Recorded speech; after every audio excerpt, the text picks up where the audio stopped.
Finally, we have southern Africa. You have places like Angola, which has ended a civil war that they went through, and now there's a lot of Chinese investment because Angola has a lot of very rare metals that are needed in things like computer parts and such. You also have Zambia, which has a lot of copper in it, which is good for them. Next to Zambia, you have Zimbabwe, which is one of the worst run countries in the world. You see this theme again, civil wars in poorly run, poorly governed countries in Africa. Very, very, very poor. People are trying to sneak across the border. This is the border right here out of Zimbabwe. You see this lady trying to crawl through to come to Zambia. And this guy right here trying to get through too with his son. But they're trying to get through because Zimbabwe is so bad. It's so bad in there that the government said, you know, that the currency we currently have, the $1 million bill that we currently have, knock all the zeros off of it. It's now worth a penny because our money is worthless. If you go to Zimbabwe, take American money with you. They won't even let Americans into Zimbabwe. But they suffered recently through a cholera epidemic, which is a bacteria in the water which causes bad stomach problems and can eventually dehydrate you to the point of death. It makes people really thirsty, and if they're drinking bad water to start off with, it just makes things worse. It's an intestinal bacteria that causes food poisoning, dehydration, and death. Since August of 2008, Zimbabwe's had almost 100,000 cases of it, and over 4,000 people have died. This typically happens in a place with no plumbing, and there's a lot of places with no plumbing in Zimbabwe.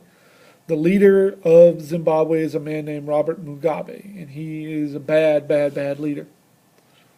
People are just trying to get out of Zimbabwe, and they can't because he's got them fenced in like that. He's a bad guy.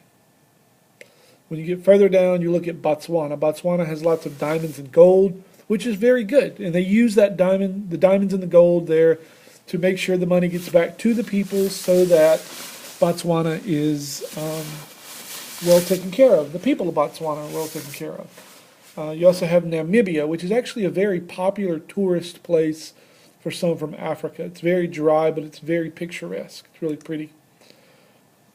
Then you have South Africa. South Africa was originally settled by the Portuguese, then by the Dutch, who are called the Boers. And when gold and diamonds were found in South Africa, the British wanted to get involved. So the British invaded South Africa, fought against the Boers and the Africans there in the Boer War, and eventually won. And then the British forced these Boers, the Dutch people, the people that speak Dutch, forced them to move away from where the gold and the diamonds were. And the language of South Africa is the language of Afrikaans. It's a mix of African languages, a little bit of Portuguese, a little bit of Dutch, and a little bit of English. It's a very interesting language. I know a guy that's from South Africa that speaks it. It's really weird to hear. Anyway, the British then separated out the blacks from the whites in what was called apartheid and moved the blacks off the land near the gold and diamonds because they wanted to make sure they controlled it.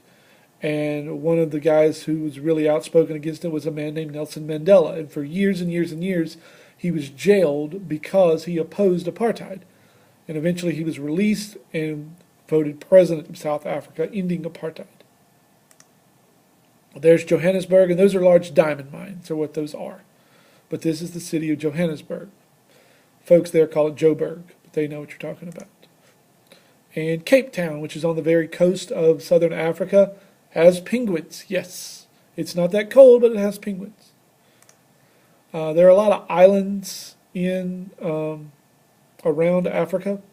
One of the most important is Madagascar, which they have some mining. It's actually a Polynesian ancestry. The people that moved from this area over here moved to Madagascar, so it's not African at all.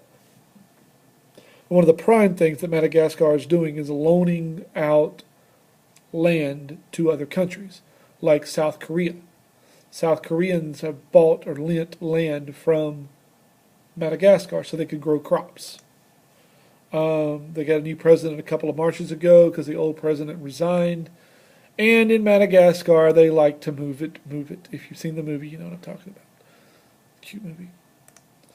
I had a friend of mine that actually stayed some time in Africa, and he took some really good pictures. Because the thing is, when we look at Africa, a lot of people think they're just a bunch of shirtless, savage natives that, don't know what they're doing. But that's not true. Africa is full of a lot of really good people.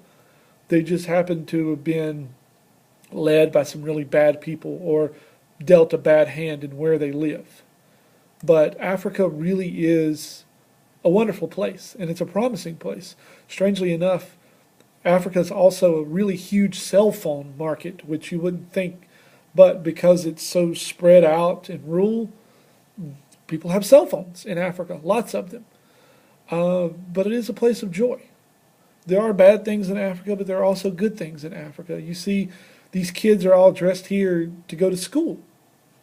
Yeah, they have schools in Africa. Oprah started a school there, but there are lots of schools, and these are their uniforms. But Africa also has a lot of hope. There's a lot to Africa. There are a lot of problems. There are a lot of problems with disease, a lack of experience in governing. In 1960, 61, 63, 65, the European powers just said, okay, African territories, you're now a country. And they were like, ooh, who's going to be our president? We don't even know how to run a country. How are we going to do that? So that became a major issue. Just neglect. The United Nations turning their back on places in Africa and other countries just saying, oh, it's their problem, let them deal with it.